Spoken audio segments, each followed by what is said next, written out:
Sugars Keynes technology ने अपने quarter one के रिजल्ट्स कल शाम को लगभग 7 साढ़े 6 बजे के आसपास अपलोड कर दिए थे। और इम्पोर्टेंट चीज ये है कि मैंने कल ये वीडियो बना भी लिया था, लेकिन कई बार मेरे साथ ऐसा होता है कि वीडियो बनाते बनाते मेरा ध्यान ही नहीं होता कि कैमरा वहां से ऑफ हो चुका है या फिर कैमरा ऑन हुआ ही नहीं था। और लगभग 10 मिनट तक का लंबा पूरा मैं बोलता रहा और पता चला कि बाद में कुछ रिकॉर्ड ही नहीं हुआ है। बहुत लेट हो गया था उसके बाद में, तो मैंने सोचा चलो अब आज ही अपलोड कर दूंगा, कोई दिक्कत नहीं है। वैसे मैंने कल आप लोगों के काफी सारे कमेंट्स थे केन टेक्नोलॉजी के रिजल्ट्स को लेकर के, मैंने काफी सारे कमेंट्स पर रिप्लाईज भी कर दिए थे। अगर आप रिप्लाई रीड करते हो तो अच्छी बात है, लेकिन अगर आपने रीड नहीं करे तो कोई बात नहीं। आज के दिन हम इसका रिजल्ट्स वापस से, मैं दूसरी बार ये वीडियो बना रहा हूँ, वापस से डिस्कस कर लेते हैं। ऑलराइट, देखो बहुत सी चीजें इस रिजल्ट में डिस्कस और समझने के लिए इंपॉर्टेंट क्या क्या चीजें मैं आपको पहले बता देता हूँ। हम लोगों ने इसका प्री एनालिसिस लिया था, राइट। अगर आप लोगों ने प्री एनालिसिस सही तरीके से देखा होगा तो आपको मालूम है कि हमने यहाँ पर लगभग 900 करोड़ का रिवेन्यू डिस्कस करा था। आपको यहाँ पे लिखा हुआ नजर आ रहा होगा 900 करोड़। ऑलराइट, कि अगर कंपनी इतना भी रिवेन्यू दे देती है तो जो ग्रोथ कंपनी का रिक्वायर्ड है वो उसके ऊपर ही आएगा। लेकिन कंपनी ने क्या किया अपने रिजल्ट्स में, कंपनी ने रिवेन्यू दिया फ्रॉम ऑपरेशंस 946 करोड़। ये कंपनी का कंसोलिडेटेड रिजल्ट है, सभी फिगर्स मिलियंस में है। 946 करोड़ ये कंपनी ने कल के दिन अपना रिवेन्यू दिया है जून क्वार्टर का, जो हमारी एक्सपेक्टेशन थी उससे बहुत बढ़िया है। और इसकी वजह से पिछले साल जो कंपनी का रिवेन्यू था वो 673 करोड़ का था। इस वजह से कंपनी का जो एनुअल यानी ईयर ऑन ईयर बेसिस पर ग्रोथ है वो लगभग लगभग 40% तक चला जाता है। रिक्वायर्ड ग्रोथ कम था कंपनी का, और 40%, यस, कंपनी ने 40% अपना रिवेन्यू ग्रोथ दिया ईयर ऑन ईयर बेसिस पे, जो कि पहले सेगमेंट को बहुत बढ़िया बता देता है कि पहला सेगमेंट कंपनी का एकदम ग्रीन फ्लैग है। और मार्च में कंपनी का रिवेन्यू था 1242 करोड़ का। एक चीज हमेशा नोट रखना कि बहुत सी कंपनीज मार्केट में ऐसी हैं, सेक्टर वाइज कह लो या पर उसका सीजन ऐसा होता है या फिर कंपनी के बिजनेस कई बार इतने ज्यादा एक्सपैंड हो जाते हैं कि एक पर्टिकुलर क्वार्टर के अंदर कंपनी वीक नजर आती है। केन्स टेक्नोलॉजी, अगर आप लोगों ने मेरे चैनल पर इसका प्री एनालिसिस सही तरीके से देखा और समझा था तो हमने ये चीज डिस्कस करी थी कि जून क्वार्टर में कंपनी वीक नंबर्स देती है। मैं आपको फिर यहां पर शो कर देता हूं एक बार। इसी वजह से मैंने 900 करोड़ यहां पर डिस्कस किया था। कंपनी अगर 900 करोड़ भी दे देती है, ठीक है, क्योंकि कंपनी जून क्वार्टर वीक देती है। यहां पर आप देखोगे, अगर आपको नजर आ जाएगा क्लियर कट, इधर कंपनी वीक देती है अपना रिवेन्यू इन जून क्वार्टर। अब यही चीज कंपनी से एक्सपेक्टेड थी कंपनी वीक क्वार्टर ही देगी in comparison with previous quarters. But हम ईयर ऑन ईयर बेसिस पर कंपनी के नंबर्स देखते हैं तो कंपनी का ग्रोथ जो है ईयर ऑन ईयर बेसिस पर वो बहुत बढ़िया है।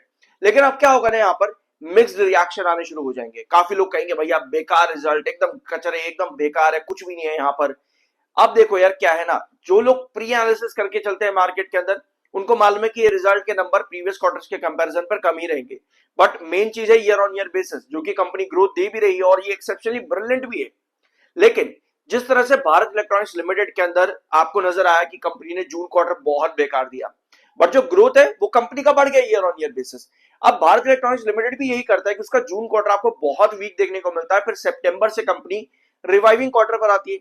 बट मेजोरिटी चीज क्या देखी जा रही है मार्केट के अंदर, मेजोरिटी में जो लोग देखते हैं चीजों को वो कहते हैं कि भैया इतने बेकार नंबर, बेकार है ये तो बिल्कुल। जबकि एक पर्टिकुलर क्वार्टर कंपनी का वीक ही आता है हर बार, उसमें कुछ नया नहीं है। तो जब इतने सारे सेंटिमेंट्स नेगेटिव हो जाते हैं तो नंबर जो दिख रहे हैं उनका जो ग्रोथ है वो पर्सपेक्टिव काफी वीक रह जाता है, डिस्पाइट इसके कि वो अच्छा है। और जो एक पर्सपेक्टिव मार्केट के अंदर, सेंटीमेंट जो मार्केट के अंदर चल रहे हैं वो ज्यादा भारी हो जाते हैं, जिसकी वजह से एक अच्छा ग्रोथ परसेंटेज भी बहुत ज्यादा बेयरिश हो जाता है, क्योंकि सेलर वहां पर बहुत ज्यादा एक्टिव होते हैं। आई होप ये पॉइंट समझ रहे होगे आप लोग। कल भी मैंने ये वीडियो में डिस्कस किया था, ऑफ कोर्स वो वीडियो रिकॉर्ड ही नहीं हुआ है, ठीक है। मैं भी आपको धीरे धीरे क्लियर करता चलूंगा इस वीडियो में मैं क्या बता रहा हूँ, क्योंकि कल एक दो कमेंट्स ये भी थे कि भाई तूने जो बोला था वो तो ऐसा हुआ नहीं, कंपनी के नंबर बेकार आए हैं वगैरह वगैरह। ग्रोथ बढ़िया है, हमने यही चीज डिस्कस करी थी प्री एनालिसिस में भी कि कंपनी 900 करोड़ भी दे देगी तो भी बहुत बढ़िया होगा, बट कंपनी 946 करोड़ लेकर के आई है। अल्टीमेटली ग्रोथ चीज देखी जाती है तो वो कंपनी की बहुत अच्छी देखने को मिल रही है। अब आते हैं आपके अगले पॉइंट, कंपनी के एक्सपेंसेस पर। कंपनी ने मेंशन किया कि हमारे कुछ एक्सपेंसेस हैं वो इस बार बढ़े हैं year on year basis. For example company का एम्प्लॉई बेनिफिट एक्सपेंस, कंपनी का फाइनेंस कॉस्ट, कंपनी का depreciation and amortisation expense. But depreciation और एमोर्टाइजेशन एक्सपेंस कंपनी का ये इतना नहीं बढ़ा है जितना कहीं कहीं ना कहीं इन्वेस्टर्स को ऐसा लग रहा है, क्योंकि एट द एंड कंपनी का एबिटा जो है वो ईयर ऑन ईयर बेसिस पर बढ़ रहा है, जो कि अच्छी बात है। अब आओ कंपनी के टोटल एक्सपेंस के ऊपर। वैसे यहाँ पर टोटल एक्सपेंस ये रहा यहाँ पे, वैसे टोटल एक्सपेंस कंपनी यहाँ पर इधर लिखा नहीं हुआ बट मेंशन कर रखा है। कितना है 872 करोड़ का टोटल खर्चा कंपनी का इस बार आया है। पिछले साल ये था 604 करोड़ का और मार्च में 1144 करोड़। आपको एक चीज पता है कि केन्स टेक्नोलॉजी का खर्चा एक्सपेंस ज्यादा ही आता है, लेकिन जो मार्जिन है कंपनी के इस बार एक्सपेंस ज्यादा आने के बावजूद भी फ्लैट है। मार्जिन कंपनी के गिरे नहीं है, मार्जिन कंपनी के फ्लैट आए हैं। तो पहला सेगमेंट कंपनी का ग्रीन है, सेकेंड सेगमेंट कंपनी का फ्लैट है, 16% कंपनी का ओपीएम मार्जिन परसेंटेज है। क्लियर है ये बात आप लोगों को? प्रॉफिट बिफोर टैक्सेस ये है कंपनी का 87 करोड़, पिछले साल ये था 96 करोड़। तो डेफिनेटली हम ये भी डिस्कस कर रहे थे प्री एनालिसिस के अंदर कि कंपनी का जो प्रॉफिट रहेगा ना वो फ्लैट आएगा, या फिर फ्लैट भी अगर आ जाए तो भी कंपनी एक फ्लैट मतलब कि 1% ग्रोथ पर आ जाएगी, 0 या 1%, क्योंकि अल्टीमेटली पिछले कुछ क्वार्टर्स के अंदर कंपनी का जो ग्रोथ गया है वो माइनस में है। तो अगर company year on year basis पर 75 करोड़ का भी प्रॉफिट दे देगी तो कंपनी फ्लैट आएगी, बट कंपनी ने 75 करोड़ का प्रॉफिट नहीं दिया, कंपनी ने अराउंड 56 करोड़ का टोटल प्रॉफिट दिया है। अगर आप कंपनी का प्रॉफिट फॉर द पीरियड देखोगे, यहाँ पे प्रॉफिट फॉर द पीरियड वो 56 करोड़ पर आया है और पिछले साल ये था 74 करोड़ पर और मार्च में 91 करोड़ पे। तो ईयर ऑन ईयर बेसिस पर कंपनी का जो प्रॉफिट ग्रोथ है वो -24% पर हो जाता है। बस यही एक सेगमेंट है जो कंपनी का वीक देखने को मिल रहा है, क्योंकि जो रिक्वायर्ड ग्रोथ था वो भी नेगेटिव में ही था, पर इस बार कंपनी ने उससे भी ज्यादा नेगेटिव, लगभग 3% उसका नेगेटिव और दे दिया है कंपनी ने। तो पहला सेगमेंट रिवेन्यू ग्रोथ कंपनी का बढ़िया है, कोई दिक्कत वहां पर नहीं है।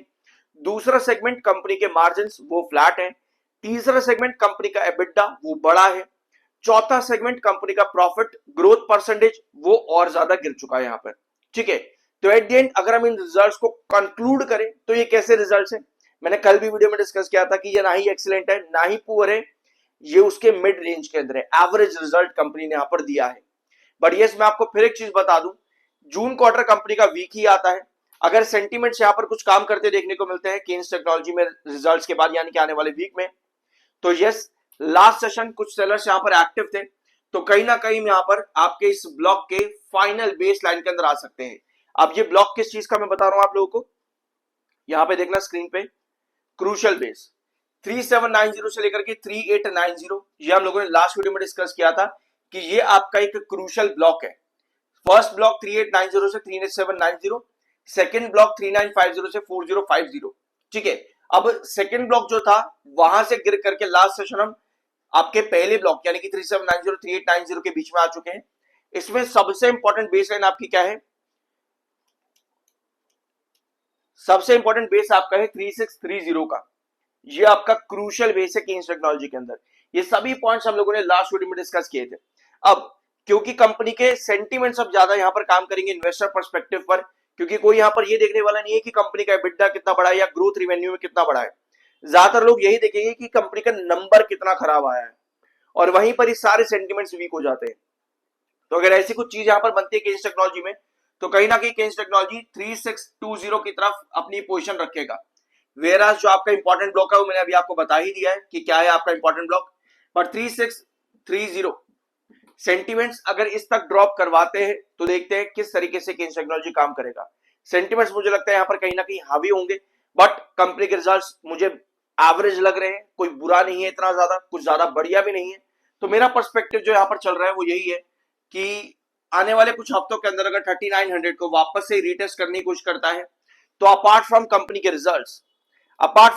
रिजल्ट्स जो इंपॉर्टेंट चीजें हैं वो है IMS scheme, PLI scheme 2.0 government के प्लान्स, उनको देखते हुए थोड़ी सी पॉजिटिविटी हमको कुछ टाइम बाद अगर ये लैक करती है उसके बाद हमको देखने को मिल सकती है वापस से recoveries and positivities.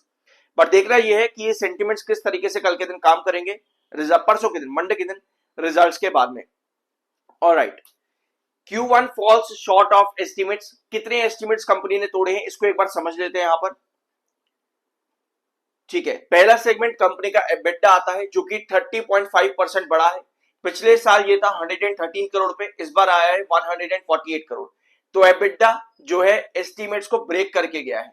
EBITDA was above estimate of 130 crore, मतलब कि ज्यादातर आपके सीएनबीसी जैसा आप यहां पर देख रहे हो, ज्यादातर एक्सपर्ट्स यहाँ पर मार्केट एक्सपर्ट्स या ब्रोकरेज हाउसेस की तरफ से जो एस्टिमेट्स थे वो लोअर एबिटा के ही थे, लेकिन कंपनी ने उसके ऊपर का EBITDA दिया इस बार, जो कि एस्टिमेट को तोड़ता है। तो ये सेगमेंट भी ऑफ कोर्स बढ़िया है, यहां पर भी कोई खराबी नहीं है।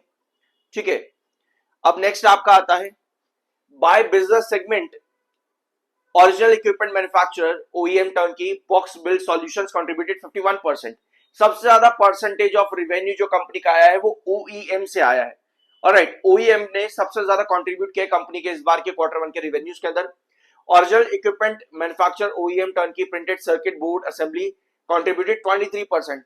23% PCBA से आया है। ODM से भी कंपनी ने अच्छा खासा रिवेन्यू जनरेट किया है और अराउंड 25% कंपनी ने IoT यानी कि internet of letter of intent solutions accounted, यहां से 25% कंपनी ने जनरेट किया है रेवेन्यू अपना। टेक्निकली स्टॉक यहां पर बेरिश है, 82.2 पर आपका MFI, 68.5 पर आपका RSI है।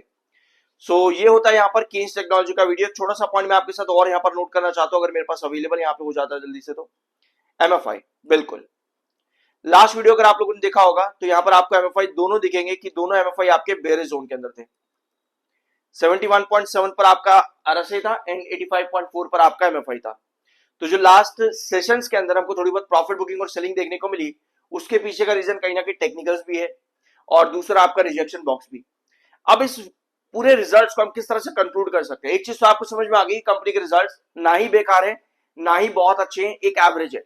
पहला सेगमेंट कंपनी का रेवेन्यू ग्रोथ परफेक्ट है, ब्रिलियंट, कोई दिक्कत नहीं। दूसरा सेगमेंट कंपनी का EBITDA बहुत बढ़िया है, कंपनी का EBITDA कोई दिक्कत नहीं। यहां पर भी कंपनी का OPM परसेंट फ्लैट है, कंपनी का OPM परसेंट फ्लैट है। कंपनी का growth in profit after taxes ये कैसा है?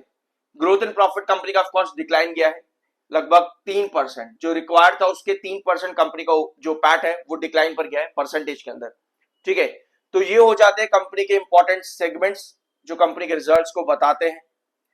अब जैसा मैंने अभी आपको कहा कि सेंटिमेंट्स यहां पर ज्यादा काम करते देखने को मिलेंगे, तो सेंटिमेंट्स किस तरीके के? नंबर्स को लेकर के, क्योंकि ज्यादातर लोग पता है क्या करते हैं मार्केट के अंदर, नंबर्स देखते हैं। लोग कहते हैं भाई ईयर ऑन ईयर बेसिस पर रिजल्ट देखते हैं। बिल्कुल यार, ईयर ऑन ईयर मैं कई बार आप लोगों को कहता हूं कि मैं रिजल्ट जो है ईयर ऑन ईयर बेसिस पर ही कैलकुलेट करो। पता नहीं लोग क्या देखते हैं, क्या समझते हैं कि उनको ऐसा लगने लग जाता है कि भाई मैं क्वार्टर क्वार्टर देख रहा हूं। कितनी बार मैंने आपको कहा है कि अगर जून का क्वार्टर कंपनी ने दिया है तो मैं उसको पिछले साल के जून के क्वार्टर से ही कंपेयर कर रहा हूं, मैं ईयर ऑन ईयर बेसिस पर ही देख रहा हूं। फिर पता नहीं लोगों को क्या लगने लग जाता है कि भैया मैं क्वार्टर क्वार्टर देख रहा हूं। एक चीज नोट करना है यहां पर, मैं आपको कई वीडियोस के अंदर ये बात कहता हूं कि कंपनीज के रिजल्ट्स जो कुछ भी आ रहे हैं, कोई कई कंपनीज मार्केट में ऐसी होती है जो लगातार अपना ग्रोथ बढ़ाती चली जाती है, वो कंपनीज बढ़िया है। लेकिन कई बार क्या होता है कि कंपनीज बढ़िया है लेकिन कई बार कंपनी का ग्रोथ डिक्लाइन पर चले जाता है।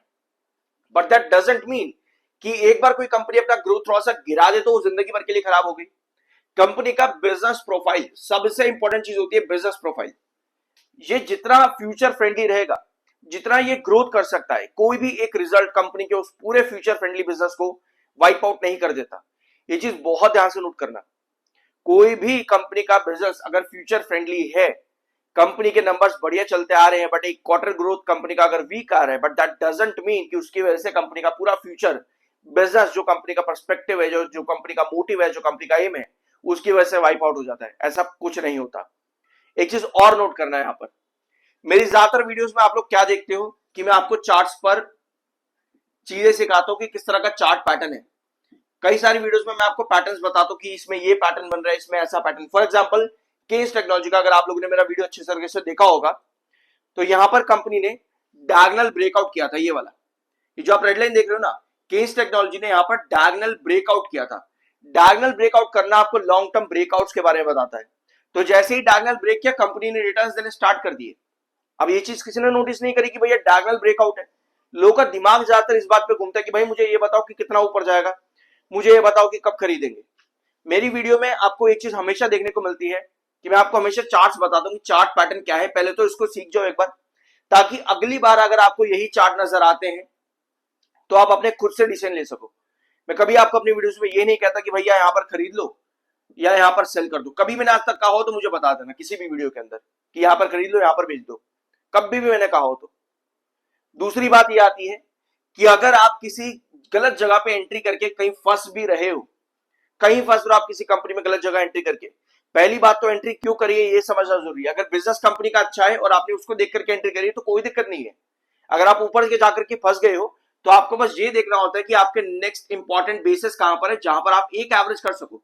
मार्केट में हमेशा एक एवरेज होता है, ये नहीं कि हर समय लग गए एवरेज करने के लिए बैठ गए और फिर भैया रो रहे हैं बैठ करके कि भैया क्या कर दिया, क्या हो गया, ये हो गया, मैंने उससे पूछा था उसने मुझे ऐसा बताया था, मैंने उससे पूछा ऐसा बताया। एक पॉइंट में आपको और बता, ये चीज आपको समझ में आ गई कि एक पर्टिकुलर बेस लाइन जो बहुत इंपॉर्टेंट है, जहां पर आपके पास खबरें भी अच्छी आ रही है, जहां पर टेक्निकल्स भी बढ़िया है, जहां पर मार्केट की पोजीशन भी बढ़िया है, वो होता है एक एवरेज बेस पॉइंट। ये नहीं कि हर प्राइस पर गिरने गिरने गिरने गिरने एवरेज करने चल दिए, ये बहुत खराब स्ट्रैटेजी है। अब आते हैं आपके लास्ट पॉइंट पे। हाँ, काफी लोगों के कमेंट्स आते हैं मेरे चैनल पर कि भाई आपकी वजह से मुझे इतना प्रॉफिट हो गया। देखो यार, जो भी आपका प्रॉफिट है वो आपकी अपनी वजह से है। मैं कभी नहीं कहता कि भैया यहां एंट्री करो या एग्जिट करो। अगर कोई प्रॉफिट आपको हो रहा है तो वो आपकी अपनी वजह से है। अपने उस प्रॉफिट से सीखो, रादर देन कि मुझे आकर कॉन्ग्रेचुलेट करो कि भैया तेरी वजह से प्रॉफिट हो गया। मुझे नहीं चाहिए वो चीज, ठीक है, ये भी मुझको नहीं चाहिए। काफी कुछ लोग आते हैं कि भैया मेरा लॉस हो गया, भाई तेरी वजह से मेरे को लॉस हो गया, या फिर कुछ लोग कहते हैं कि भैया तेरी वजह से मैं बाई नहीं कर पाया और शेयर भाग गया। मैं आपको बताते ही नहीं कभी भी भाई कि खरीद लो आकर के या मत खरीदो, मैं कभी ये चीज बता ही नहीं रहा आपको। ना मैं आपको ये बता रहा कि भैया एंट्री कर लो एग्जिट कर लो, जब ये चीज बता ही नहीं रहा। प्रॉफिट का मेरा कोई लेना देना नहीं। अगर आपको हो रहा है तो बहुत अच्छी बात है, अपने आप को कॉन्ग्रेचुलेट करो उसके लिए, उससे सीखो कि आपने किस वजह से अपना जो प्रॉफिट कमाया है। अगर आपको नुकसान हो रहा है तो उससे सीखो। अगर आप बाइंग नहीं कर पाए, क्यों नहीं कर पाए, आपके रीजन हो सकते हैं। मैं तो आपको नहीं कह रहा कि भैया एंट्री करो ना करो। प्रॉफिट हो रहा है अपने लिए कॉन्ग्रेचुलेट करो उसको, लॉस हो रहा है उससे सीखो। ये सब चीजें आप लोग के बहुत कमेंट्स आते हैं, कई कमेंट्स में डिलीट कर देता हूं, मुझे खुद को पसंद नहीं आता कि यार लोग क्या बोलते रहते हैं। और ये मैं जो रिजल्ट्स कैलकुलेट करता हूं वो ईयर ऑन ईयर बेसिस पर ही करता हूं। मुझे नहीं पता कि कुछ व्यूअर्स आकर क्या देखते हैं क्या नहीं देखते, बट स्टिल कोई बात नहीं, ये तो हर तरह के व्यूअर मार्केट में आता है। और ये नहीं कि मेजोरिटी में ये बहुत एक दो होते हैं, और ज्यादातर नए व्यूअर ही होते हैं। पुराने व्यूअर उनको मालूम है कि कॉन्सेप्ट किस तरीके से चैनल पर चलता है। लेकिन अगर आप नए आ रहे हो तो मेरी आप लोग से रिक्वेस्ट ये रहेगी, अगर आपको कुछ बुरा लग रहा है तो उसके अगेंस्ट में आपको कुछ अगर अच्छा मालूम है तो उसको एक्सप्लेन करने की कोशिश करो कमेंट बॉक्स में, रादर देन कि उल्टा सीधा बोल करके अपना टाइम वेस्ट या फिर किसी और का टाइम वेस्ट करना, या फिर कोई देखे उसको फिर उसको भी लगे कि भैया यहाँ पर किस तरह की बातें लोग बोलते हैं आकर के, वो भी अजीब लगे उसको भी। आई होप इस वीडियो में कुछ नया जानने को मिला होगा। रिजल्ट्स हमने कैलकुलेट कर लिए, कंपनी के एस्टिमेट्स हमने देख लिए, सब बढ़िया नजर आते हैं। मार्केट सेंटिमेंट्स किस तरह से रेगुलेट होंगे यहाँ पर आने वाली वीक्स के अंदर वो अलग बात है। रिजल्ट्स के अकॉर्डिंग अगर हम देखें तो कहीं ना कहीं एक ब्रेकआउट जैसी पोजीशन नजर आती है। चार्ट्स के अकॉर्डिंग अगर हम देखें तो कहीं ना कहीं ब्रेकआउट की पोजीशन नजर आती है। पर एस्टिमेट्स और सेंटिमेंट्स, सॉरी एस्टिमेट नहीं सेंटिमेंट्स, देखते हैं वो किस तरीके से आने वाले वीक में काम करेंगे। मिलता अगले वीडियो में।